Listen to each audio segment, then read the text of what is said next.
जब पूर्ण गुरु आपको ब्रह्म ज्ञान की दीक्षा देते हैं तो वो 10वां द्वार खोलते हैं, आज्ञा चक्र एक्टिवेट करते हैं और हमारी चेतना को उसके अंदर प्रवेश कराते हैं, हमारी चेतना को उसके अंदर उसके पार ले जाते हैं। और जब चेतना इसके अंदर प्रवेश करती है देन द सेम सदगुरु मेक श्योर कि ये जो चेतना है मेरे साधक की, ये इस अंधेरे, इस जो अंतर जगत का नया घर है, इसमें अंधेरे में सुनसान निर्जन स्थल पर भूखी प्यासी कैसे रहेगी। तो ऐसे में वो क्या करते हैं, वो अंतर जगत के इस नए घर में चेतना के लिए अवेलेबल कराते हैं, उपलब्ध कराते हैं क्या, इलेक्ट्रिसिटी, लाइट, साउंड, वाटर। जैसे आप किसी बाहर के घर में शिफ्ट करते हैं, नए घर में आपको कुछ बेसिक नेसेसिटीज चाहिए होती है, चाहिए आपको उपलब्ध होनी चाहिए वो नेसेसिटीज। ऐसे सदगुरु जब हमारी चेतना का रेजिडेंशियल एड्रेस इस आज्ञा चक्र को बनाते हैं, अंतर के घर में लेकर जाते हैं, तो वहाँ हमें डिवाइन नेसेसिटीज हमारे लिए उपलब्ध कराते हैं। ये बेसिकली जो डिवाइन एलिमेंट्स हैं, ये पदार्थ क्या है, दिव्य पदार्थ। इन्हीं के बारे में कबीर दास जी अपनी वाणी में अगली 2 पंक्तियों में हमें समझा रहे हैं। कबीर जी कहते हैं कि जिंदा योगी नाद बजावे, सत्य नाम पर का गाया, झिलमिल तारा मंदिर से दिल का भरम गवाया। जब गुरुदेव हमें, पूर्ण गुरु हमें ब्रह्म ज्ञान की दीक्षा देते हैं तो अंतर जगत के इस नए घर में सबसे पहले हमारे लिए प्रकट करते हैं इलेक्ट्रिसिटी। अगर बिजली नहीं होगी तो चेतना वहाँ पर रहेगी कैसे नए घर में। और ये इलेक्ट्रिसिटी क्या है, बेसिकली आदि नाम, ईश्वर का सच्चा नाम, सत्य नाम। बचपन से हम यही समझते आए थे कि हमें ईश्वर का जो भी रूप प्यारा लगे, बस आप उसी रूप का नाम चुन लो कोई और उसे जप लो। ओम नमः शिवाय, ओम नमो भगवते वासुदेवाय नमः, हरे रामा हरे कृष्णा, जय माता दी। लेकिन नहीं भाइयों बहनों, स्पिरिचुअल साइंस कहती है, अध्यात्म विज्ञान कहता है कि ये ईश्वर के सच्चे नाम नहीं है, क्योंकि ये ईश्वर के गुणवाचक नाम है, क्वालिटेटिव नेम्स हैं। सच्चा नाम क्या है? स्पिरिचुअल साइंस कहती है कि क्योंकि ईश्वर और उसका नाम, ध्यान से सुनिए, क्योंकि ईश्वर और उसका नाम सृष्टि के आरंभ में भी था, जब कोई लैंग्वेजेस नहीं थी, ह्यूमन सिविलाइजेशन नहीं थी, तब भी वो नाम था। इसलिए ईश्वर का नाम होना चाहिए एक अनरिटन एंड अनस्पोकन वर्ड, जिसे किसी भी भाषा में ना लिखा जा सकता हो ना बोला जा सकता हो। एक बहुत ही पहुंचे हुए संत हुए हैं, संत चरणदास जी। वो अपनी वाणी में कहते हैं, जब मैं सतगुरु शरणी आया, बिन रसना बिन अक्षर वाणी ऐसो नाम सुनाया। कि जब मैं सतगुरु के शरण में आया तो उन्होंने बिन रसना, बिन जिह्वा के, बिन अक्षर, बिना अक्षर वाले, बिना वाणी के, जिसे वाणी से कहा नहीं जा सकता, ऐसे बिना अक्षर वाले नाम का अजपा जाप मुझे सुनाया। संत दरिया कहते हैं, नाम नी अक्षर निर्मल डोरी, कि नाम नी अक्षर, अक्षर रहित है नाम। आप उसको दुनिया के किसी भी प्रकार के अल्फाबेट्स, वर्णमाला में आप उसको व्यक्त नहीं कर सकते। फिर बेसिकली क्या है ये नाम, अक्षर रहित नाम क्या है ये?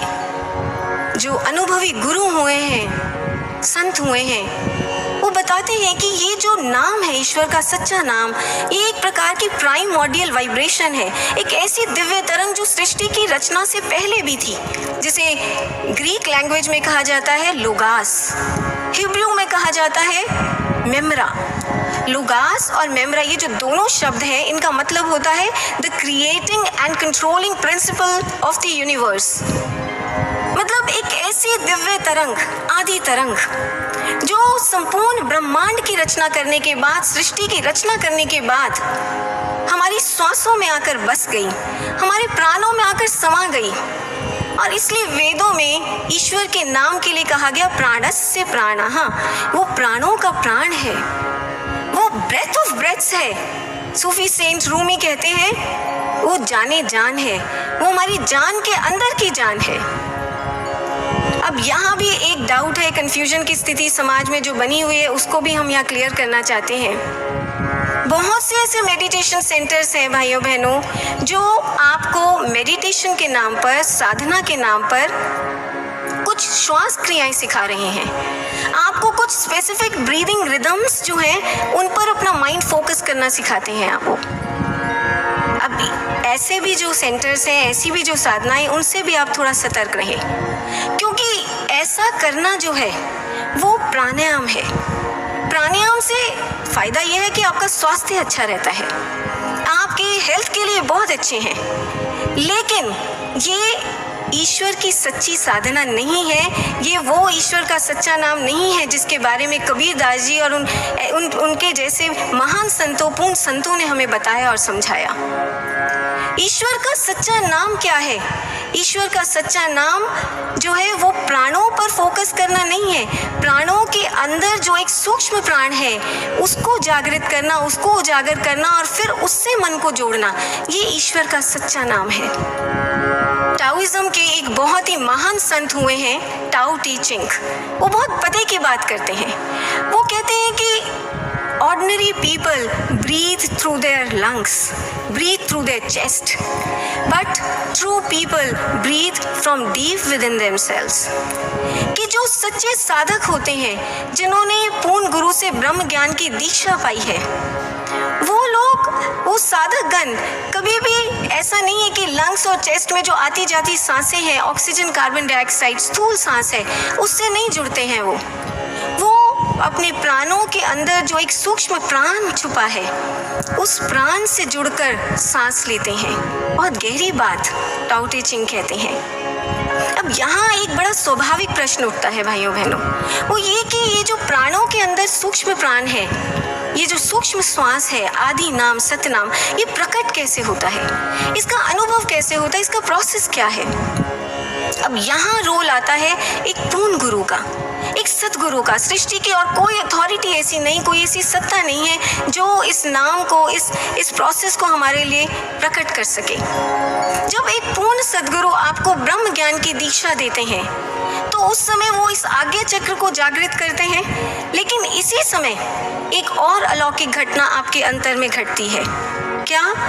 कि आपकी जो स्पाइन है, रीढ़ की हड्डी, उसमें एक बड़ी सूक्ष्म दिव्य नाड़ी है जिसे कहा जाता है सुषुम्ना नाड़ी। जिस समय गुरुदेव ज्ञान दीक्षा देते हैं तो उस समय इस सुषुम्ना का रास्ता भी वो खोल देते हैं उसी समय। तो जो सांस, स्थूल सांस अभी तक हमारी ईड़ा मतलब लेफ्ट चैनल और पिंगला मतलब राइट चैनल, इसी से ऊपर नीचे कार्बन डाइऑक्साइड, ऑक्सीजन, ये ऊपर नीचे जो ट्रैवल करती थी, सांसें हम लेते थे लेफ्ट और राइट चैनल से। लेकिन अब हमारी सांसों को, प्राणों को एक रास्ता, बीच का रास्ता, सुषुम्ना का रास्ता भी मिल जाता है ऊपर नीचे जाने के लिए। उपनिषद में कहा गया, एक ऋषि कहते हैं, प्राणायाम सुषुम्नाम व्रजति स्वतः। वो कहते हैं कि ज्ञान दीक्षा के समय हमारे जो प्राण हैं वो अपना स्थान छोड़ देते हैं। स्थान छोड़ देते हैं। कौन सा स्थान? जो उनका स्थान ईड़ा और पिंगला का स्थान है, लेफ्ट और राइट चैनल का, वो स्थान छोड़ देते हैं और सुषुम्नाम व्रजति, जो सुषुम्ना नाड़ी है, उसमें प्रवेश कर जाते हैं। उसमें ऊपर नीचे प्रवेश कर जाते हैं और उसमें ऊपर नीचे मूवमेंट करते हैं।